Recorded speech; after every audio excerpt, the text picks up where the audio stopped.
Wow, 13th Colony has a ton of hype lately between YouTube reviews, blog posts, awards, all kinds of stuff that they've been winning. So, went ahead and got myself a bottle of their bourbon. I also got the rye, and I got a little itty bitty little double oak. Now, this is the one that's been winning a lot of awards, so we're gonna save that one for last.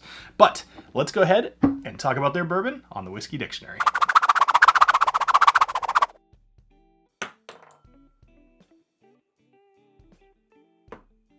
13th Colony has a lot going for them right now, and not just about the awards and all that stuff, but what's cool is that in Georgia, they can claim to be the oldest operating distillery since Prohibition, which you're kind of hitting a lot of the key points there when you're dealing with marketing, so good job, guys.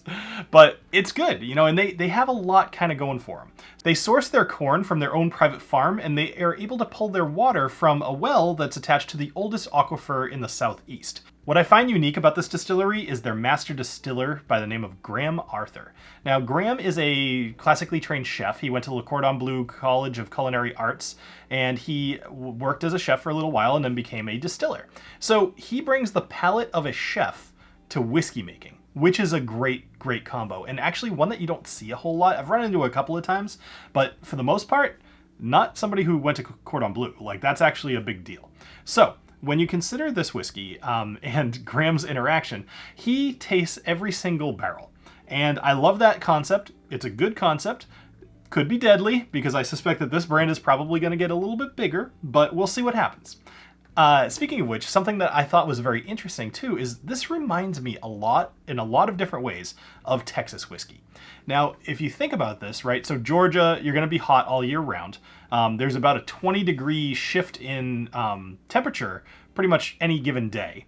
But the humidity is very, very similar to Texas. Whereas Texas is somewhere around 74, 76, so is Georgia.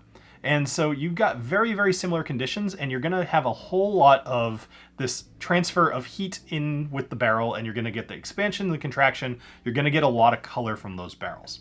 So I've talked a lot about this. Let's do some quick metrics, and then we'll get into the drinking. The bourbon and the double oak both have a 70% corn, 21% rye, and 9% malted barley mash bill.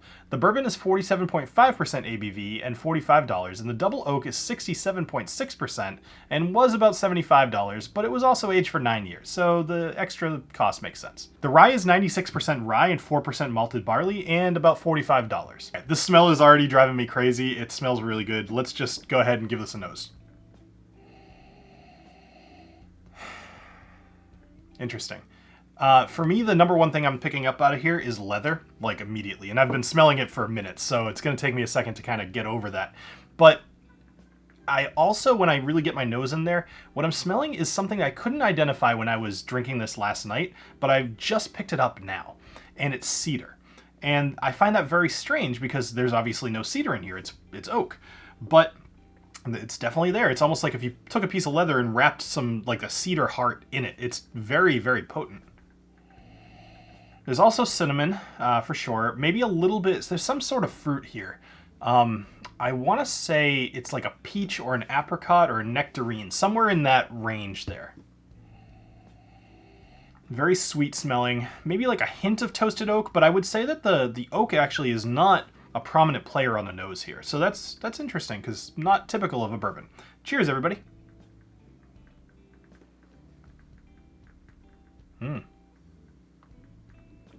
Okay, well, here's the good news. At $45, I'm starting to feel like this is a pretty good buy. The flavor here, this is something that I would first identify as being kind of chocolatey with a mixture of cherry in it. But the more it sits on my palate, that initial flavor, the chocolate is kind of dripping away, and instead it's being replaced with leather again, which is good. It's surprising. I don't know that I've ever had a transition from chocolate to leather before, so that's an interesting one. Let's try another sip. I'm starting to think that leather is transferring kind of into more of a tobacco flavor on the second sip there. And that's interesting, because I'm not a smoker personally. Like, I've literally never had a cigarette.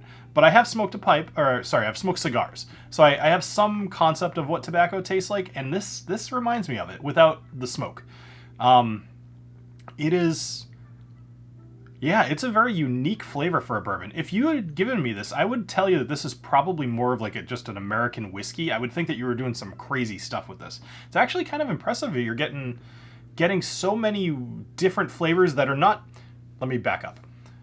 It is not uncommon to have this variety of flavors. What is uncommon is for them to switch places with each other all the time. Like, it has gone from chocolate to leather to tobacco to cinnamon now, and now the oak is starting to be on the finish. So there's a lot going on here. Let's go ahead and we're gonna just jump into the double oak. And now we have this little baby double oaked here. So I don't know if it was implied or if I even mentioned it. Who knows? They sent me these bottles. I never want that to be a question. So in the case of the double oak, they actually told me, they're like, we're sorry, we can't send you a whole bottle. We already sent some out, and there was a very limited release. So they sent me a sample, which is still totally fine. This thing won several awards. It was very highly revered, so I get it. I'd rather a small distillery sell their stuff than send it to me anyway. But look at the color on that. I don't know if you can, yeah, you can see that up against my neck. It's almost the color of my shirt. It's super, super dark. Obviously no color added whatsoever. And it is about 67, I think. Was it 60? What is it? 67.6. That's crazy. Let's go ahead and nose this. Okay, first we get past the alcohol, and then we give it another nose. Big exhales, big inhales help a lot with this kind of thing. Couple of little notes are starting to develop here. The first one that you're getting, actually, despite the alcohol, is that it is very sugary. Oak is very much, it's not a surprise, but it's at least relieving that it's there. The double oak is very prominent.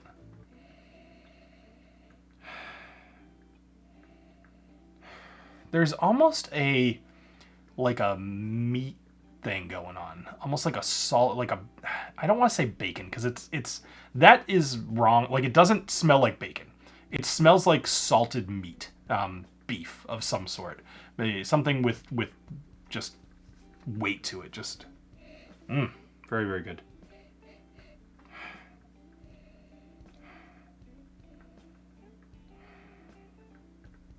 All right, I don't know. I'm not getting a whole lot more on the nose. The oak is kind of taking over for me. Between that and the ABV, I will probably add some water to this, and I'll just do a cut, and I'll let you know if there's anything different. But let's go ahead and have a sip. Cheers.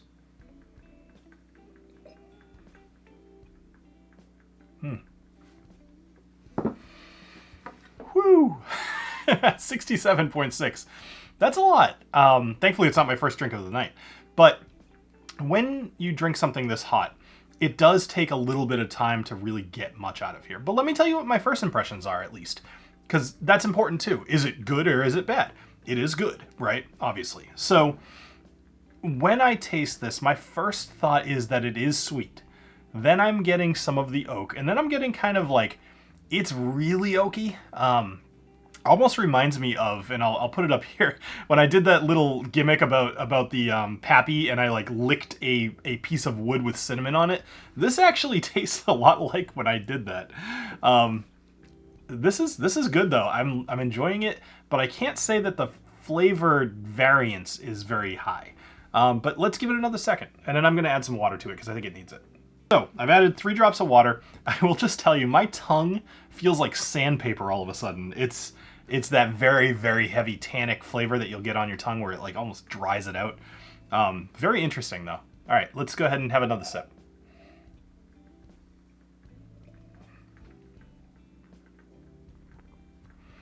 I typically go 3 drops of water whenever I add water to stuff, and I ask this occasionally in my live streams, but tell me in the comments, when you add water, what do you use and how much do you put in on your first try?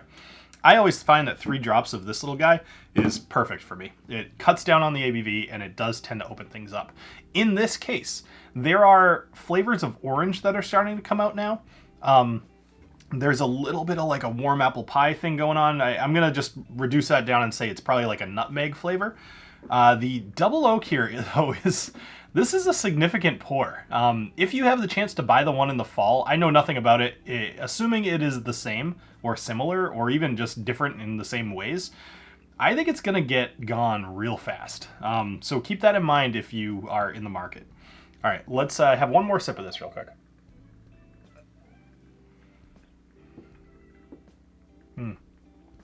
Now, I think I got pretty much everything I'm going to be getting out of this. I can't overstate how tannic that is, though. It is just blowing my tongue away, turning it to sandpaper. So I'm going to take a break. I'm going to have a bit of water and then come back for the rye. All right, so for the rye, admittedly, I have a tougher time picking out nuance in rye, but that's fine. You know, I've been doing this for like 8 years, and I've definitely gotten better at all types of whiskey, but I also nose and taste all types of whiskey, so I never really like hyper focus on anything. So don't let that get you down. You know, I do see people in the chat always, or the comments, they say, I wish I could nose and taste like you. But I'm not spectacular. Like, there's nothing I'm doing that you can't do with practice. So keep that in mind. And when it comes to rye, if I don't get a whole lot of stuff, I'll put some from their website or something like that. But we'll see. All right, let's go ahead and nose this. Okay, so the very first thing that I get here. So rye can kind of do a few different things.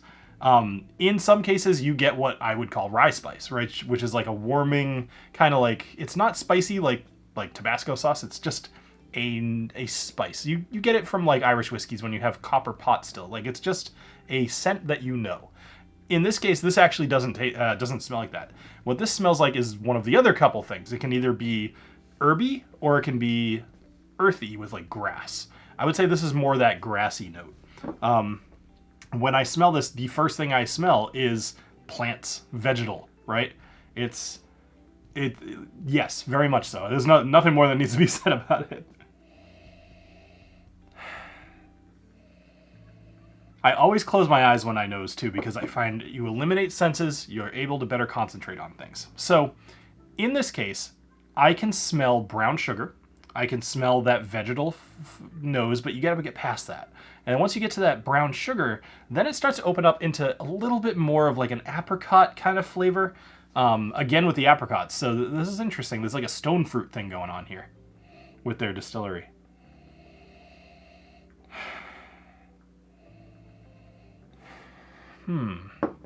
I kind of want to spend a second here, if you bear with me. But some of the sweetness here is starting to turn into something else.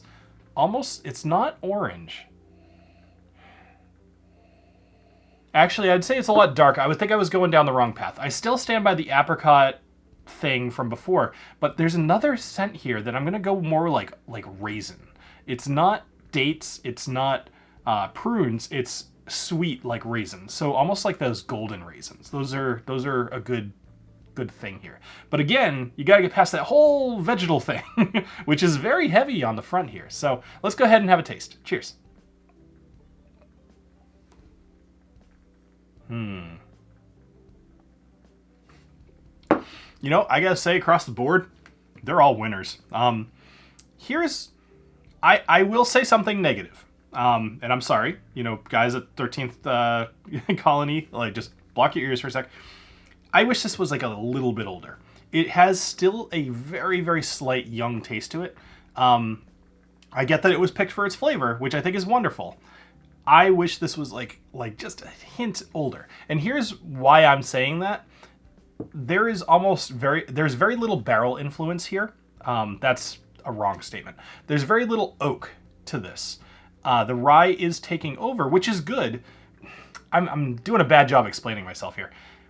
I think that the vegetal flavor is too strong, and it is taking over to the point where I want it to be just a little bit smoother.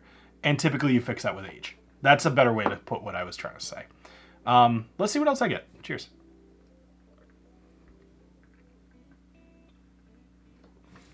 I think that's really it. Like I said, I'm going to check their website. If there's stuff that I missed, I'll put some stuff up here just so you can have other references. I'll do it in a different color or something like that. Anyway, all right, let's talk overall. So when we're talking about the bourbon, the rye, and the double oak, obviously, like I said, you can't get the double oak anymore, so I will comment on it, but I won't give a rating on it because you straight up just can't get it anymore. But you look for the second release in the fall. I will say I liked this a lot. When I first cracked it last night, I did not like it as much. But I also haven't given this stuff nearly as much time to open up as I would have liked to. I will say that bourbon I did not open last night. I opened this about 2 weeks ago. This is fantastic. And for $45, this is a really good bourbon. It is very heavy. It has a lot of flavor going on. And just everything about the bourbon I really, really like. The rye. Despite my one negative comment, keep in mind that was one negative comment. And all I said is I wished it was a little older, which pretty much all of us wish all the time anyway. I really, really liked this rye, and that is rare. Most ryes I don't love. If I do love a rye, it's something I recommend a lot. This one, I want to spend a little bit more time personally with it to find out what I really think, but my first impressions are that it's got a lot of potential. It could become something that I really, really enjoy. I'm very, very eager to see what 13th Colony does over time. I think that they have a ton of potential. They're very much giving me Iron Root vibes, and in a different way. The people there that I've talked to, extremely friendly. Everything about them seems great. If you happen to be in the area of, I think it's called Americus or something, I'll put it down here, in Georgia, go stop into their distillery. I'm sure that they would love to see you. But for me, I think this is definitely a buy it, if not potentially a stock it. This is really, really good. This one, I think I would give it like a week buy it. The $45 is helping this one out a little bit. I think this is totally worth trying, but the price brings it to a buy it for me. The double oak, like I said, I'm not going to give it anything, but it was really good. It was very unique and very tasty. All right, anyway, thank you everybody for joining me here on the Whiskey Dictionary. I hope you had an awesome time. I hope you have a great rest of your night, and I'll see you next week. Cheers. So we're going to save that one for last. But let's go ahead and talk about their bourbon on the Whiskey Dictionary. Wow. Okay. All right, I'll take it.